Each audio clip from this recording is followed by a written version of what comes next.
नमस्कार। म यहाँहरू समक्ष मेरो दोस्रो लघु कथा संग्रह पोगाहा लिएर उपस्थित भएको छु। यो मेरो कथा संग्रह पगालाई बिएन पुस्तक संसार काठमाडौँले प्रकाशन गरेको छ। यो 2075 साल वैशाखमा प्रकाशन भएको। मेरो यो कथामा विराटनगर छाई मुकाम गरेर बस्नुभएका त्रिभुवन विश्वविद्यालयका प्राध्यापक डाक्टर हरिहर भण्डारीले सैद्धान्तिक र शास्त्रीय भूमिका लेख्नु भएको छ। त्यसपछि मैले आफैले यी कथा हुन् कथा होइनन् भन्ने शीर्षकमा आफ्नो भनाइ राखेको छु। यो कथा संग्रहमा 21 वटा कथाहरू संग्रह गरिएका छन्। म यहाँहरूलाई क्रमैले वाचन गरेर सुनाउँछु। सुनिदिनु भएर प्रतिक्रिया गरिदिनु भयो भने र मेरो युट्युब च्यानललाई सब्स्क्राइब गरिदिनु भयो भने म हार्दिक आभारी हुने थिएँ। अब म कथा वाचन गर्न गइरहेको छु।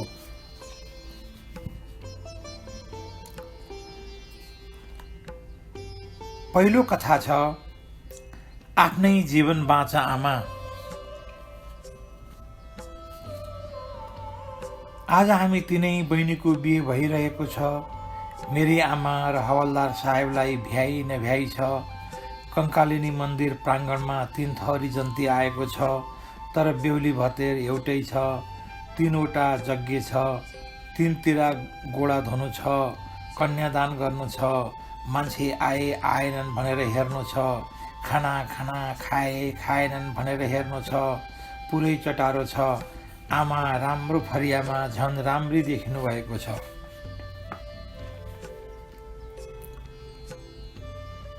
हामी तिनै दिदी बहिनी कसैको पनि बेहुलासँग जात मिलेको छैन, तर बिहे मिलेको छ, मन मिलेको छ, विश्वास मिलेको छ।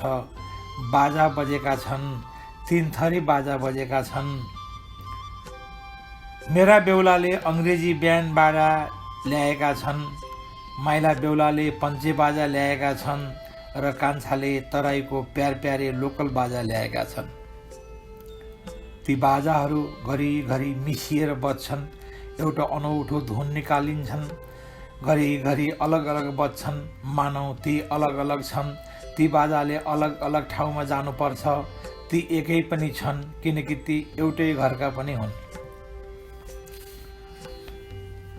घर गाउँले र जन्ती गरेर कङ्कालिनी मन्दिरको आँगन पटामपट भरिएको छ।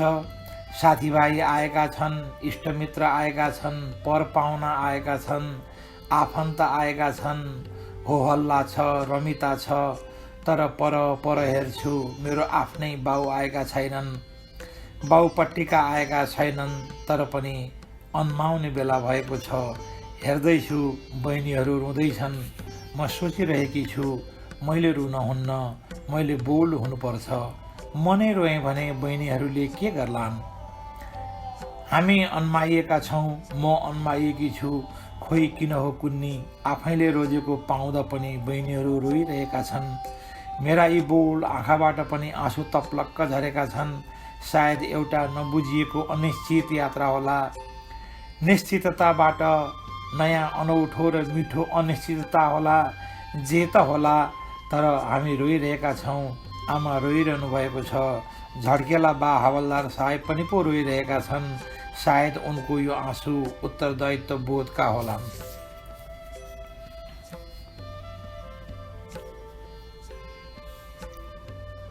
कक्षा भएन, म अचानक चाँडै घर फर्केकी थिएँ। बहिनीहरू कलेजमै थिए। घरको ओसारीमा बसेर आमा कसैसँग कुरा गरिरहनु भएको थियो। मैले झट्ट र प्रष्ट सुने। आमा भन्दै हुनुहुन्थ्यो, माया त मलाई हजुरको पनि लाग्छ, हवालदार साहेब बितिहाल्नुभयो, एक्लै हुनुहुन्छ। एक्लै जीवन बाँच्न कति कठिन हुन्छ त्यो मलाई थाहा छ हवालदार साहेब। तर सबै मायामा काया मिसाउन सकिँदो रहेनछ। मैले झ्याङको आडमा छलिएर सुनिरहेँ। पल्ला गाउँका हवालदार भन्दै थिए, तपाईँलाई थाहा छँदैछ मेरी बुढीले बच्चा पाइन। डाक्टर देखाएँ, उसले बच्चा पाउन नसक्ने कुरा सुनायो। म छाँगाबाट खसे जस्तै भएको थिएँ। बुढीले त्यो दिनदेखि मलाई बिहे गर्न कचकच गरिरही। मैले बरु म मर्छु तर तिमीलाई सौता हाल्दिन भनेर अर्को बिहे गरिन। सँगै बाँच्ने सँगै मर्ने बाचा गरेका हामीलाई दैवले देखिसहेन, उसलाई चुडेर लग्यो। आमा भन्दै हुनुहुन्थ्यो, हवलदार नै साहेबले बिहे गर्नु भन्नुभएकै थिएछ, किन नगर्नु भएको त? आखिर लोग्ने मान्छेले अर्को बिहे गर्दा समाजले पनि केही भन्दैन नि। हवलदार साहेब भन्दै थिए, हो तपाईँले भनेको कुरा हो, तर मलाई उसको यति धेरै माया लाग्थ्यो कि मैले बुढीको हुन्न भन्ने मेरो पनि नहोस् भनेर परिवार नियोजन नै गरेँ। तर बुढीले अकालमै संसार छोडेर हिँडी, मलाई एक्लै बनाई। अब म को कन्ने केटी बिहे गरेर उसको जीवन बर्बाद गरौँ र उसका उच्छ्वासहरू किन मारौँ? आमा बोल्नु भएकै थिएन, बरु हवलदार साहेब नै भन्दै थिए, तपाईँले मसँग बिहे गर्न मान्नुभयो भने हाम्रा 3वटी छोरीहरू हुनेछन्, हाम्रो संसार हुनेछ। स्वर्गमा बास बस्न पुगेकी मेरी बुढीको आत्माले शान्ति पाउनेछ। उसले मलाई मर्ने बेलामा पनि भनेकी थिए, मेरो काल आइसकेको छ, म मर्नै आँटेकी छु। यी हेर त यो मुटु घरि चल्छ घरि चल्दैन। एउटी बिहे गरेरै बस है, तिमी एक्लो हुन्छौ, तिमीलाई केही आउँदैन, तिमीलाई जीवन बाँच्न धेरै गाह्रो हुन्छ। जीवन बाँच्नु भनेको ख्यालठट्टा होइन।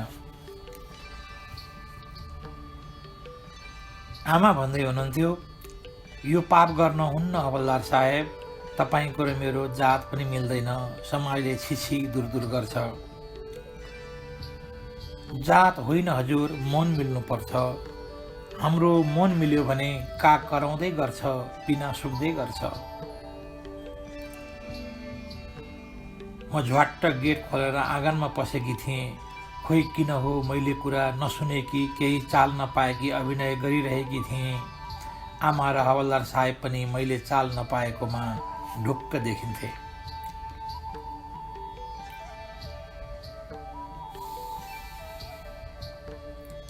मेरी आमाको कथा डरलाग्दो छ, पीडा छ, प्रताडना छ, हेपाइस छ, बुर्जुवा सभ्रान्तताको चपेटामा छ।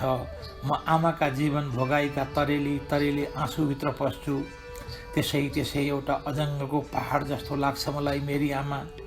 कसैले चिमोटे पनि ऐया भन्न पाउँदैन पहाड, कसैले खोसे पनि नाइ भन्न पाउँदैन पहाड।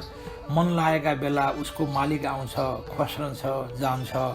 मलाई लाग्छ आमा कति रुनुभयो होला, एउटा मान्छेका आँखामा कति आँसु हुन्छ होला। निमेषभर आकाशतिर हेर्छु, पानी पर्न थालेको प्रतीत हुन्छ।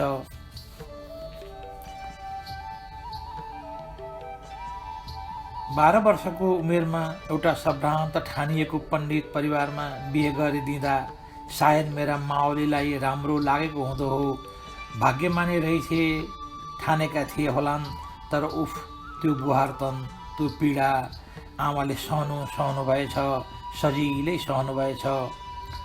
कस्तो बाध्य हुन्छ अघि स्वास्नी मानिस। समाज भनिदिन्छ सजिलै आमा सहनशील हुनुपर्छ। आमा पृथ्वी हो, खनै पनि सहनुपर्छ, खोस्रे पनि सहनुपर्छ, लछारे पनि सहनुपर्छ, पछारे पनि सहनुपर्छ, जे गरे पनि सहनुपर्छ। माइतमा भए बाउको अधीनमा बसेर सहनुपर्छ, घरमा भए लोग्नेको अधीनमा बसेर सहनुपर्छ, पछि छोराको अधीनमा बसेर सहनुपर्छ। यी शास्त्रका वाह्यात कुरा झिकेर मेरो आमाको लोग्नेको सभ्रान्तता सामन्त भएको थिएछ। सामन्त यानि क्रूर सामन्त, जहाँ स्वास्नी मान्छेको केही मूल्य छैन। बिहे भएको अर्को वर्षदेखि लगातार वर्षेनी 3 छोरी पाउनु भएछ। आमा सायद कस्ती हुनुभएको थियो होला। अहिले म ठान्दैछु, अनुमान गर्दैछु, हाम्रो अबोध अनुहारमा हेरेर मुस्कुराउनुहुन्थ्यो होला र एउटा सुन्दर सपना देख्नुहुन्थ्यो होला र जस्तै हेपाइस भए पनि सहँदै जानुहुन्थ्यो होला र पनि म त्यस बेलाको परिवेशलाई धन्यवाद दिन्छु। कम्तीमा छोरी भएर पनि बाँच्न त पाइयो, धन्य छ प्रभु। छोरी पहिल्याएर भ्रूण हत्या गर्ने विकसित विज्ञान त्यति बेला थिएन र सायद बाँचियो।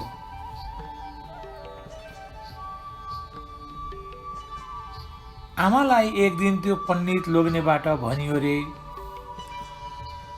जेठी तैँले छोरी छोरी पाइस्, छोरो पाउन नसक्ने भइस्, घरकै काम पनि राम्रोसँग गर्न नसक्ने भइस्, यस्तो तालले कसरी घर खाँचेस्? म अर्को बिहे गर्छु। आखिर छोरा नभए कुल तर्दैनन्, वंश धान्नु पर्यो, पिण्ड पानीको संस्कार पनि चलाउनु पर्यो। सायद यो आमासँग अनुमति लिइएको होइन, निर्णय सुनाइएको थियो। मेरी आमाका लोग्नेले आचार्य गरिसकेछन्, पण्डित यानि घागडान पण्डित भएछन्, व्यशासनमा बसेर खरर र पुराण भन्ने नामोद पण्डित भएछन्, शास्त्रको व्याख्या गरेर धर्म अधर्म छुट्याउने पण्डित भएछन्, न्याय अन्यायको छान विवेक गर्ने पण्डित भएछन्। र एक दिन आमाले सुन्नुभयो कि उहाँले सौता पाउनु भएछ, तात्पर्य छोरा पाउनु थियो। सौता हालेपछि पण्डितजीले सहर बसाई सरे कान्छी बुढीसँग। कान्छी यानि मेरी कान्छी आमा, मेरी सौतेनी आमा, तर अचम्म कहिल्यै भेट भएन। उनी पनि पढे लेखेकी, एमबी गरेकी, काठमाडौँको एउटा संस्थामा काम पनि गर्ने, पढ्दा पढ्दा उमेर छिप्प्याएकी, अलिकति थोरै अपाङ्गता पनि भएकी। सायद यही कमजोरी भेटे होला पण्डितजीले। सायद मेरी सौतेनी आमालाई पनि लाग्यो होला यो पण्डितको अफर ठिक छ। मलाई खोइ किन हो किन सौतेनी आमासँग रिस उठेन। सायद उनलाई बिहे गर्न रहर लाग्यो होला। बुढिँदै गएको जीवनमा पनि भोलि पाल्ने पोस्ने उत्तराधिकारीको आवश्यकता ठानेको होला। आखिर रीतिथिति अनुसार लोग्ने मान्छेले अर्को बिहे गर्नु जायज हो भन्ने संस्कृतिको प्रभाव होला। त्यसो भएर नै होला मेरी सौतेनी आमाले आफू महिला हक अधिकारसँग सम्बन्धित संस्थामा काम गर्ने भए पनि अर्की महिलाकै लोग्ने खोसेको होला। तर पनि एउटा प्रश्न समाजसँग गरिरहेकी छु अहिले। महिला अधिकारका बारेमा लड्ने मेरी सौतेनी आमासँग प्रश्न गरिरहेकी छु, वा भनौँ एउटा प्रश्न परिवेशसँग गरिरहेकी छु कि महिलाले पुरुषको नाम बिना सन्तान पाउन हुन्न। खोइ महिलाको प्रजनन अधिकार, खोइ मेरी सौतेनी आमाको अर्काको लोग्ने खोज्न हुन्न भन्ने चेत।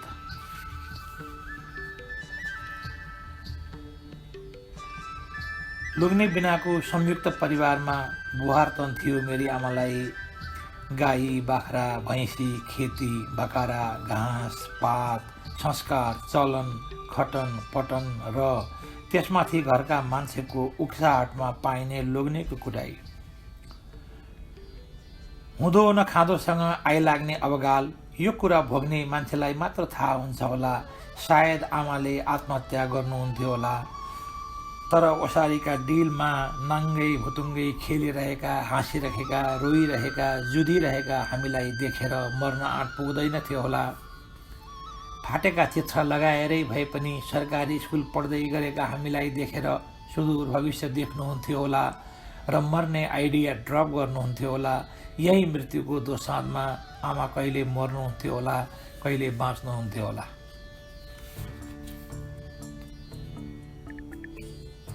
एक दिन आमाले सुनाउनु भएको थियो, ठुली मेरो जीवनमा ती प्रधान बा भावी पल्टिए, तेरा बा घर आउनु भएको थियो। घरका सासु ससुरा नन्द देवर आदिले तेरा बालाई पोल लगाए। उहाँ आउनुभयो र दुवाली झिकेर हिर्काउन थाल्नु भयो। म रोइरहेकी थिएँ, चिच्याइरहेकी थिएँ। जब उहाँ आउनुहुन्थ्यो यो कुटाइ नियमित थियो। अनि के भयो आमा, मैले सोधेकी थिएँ।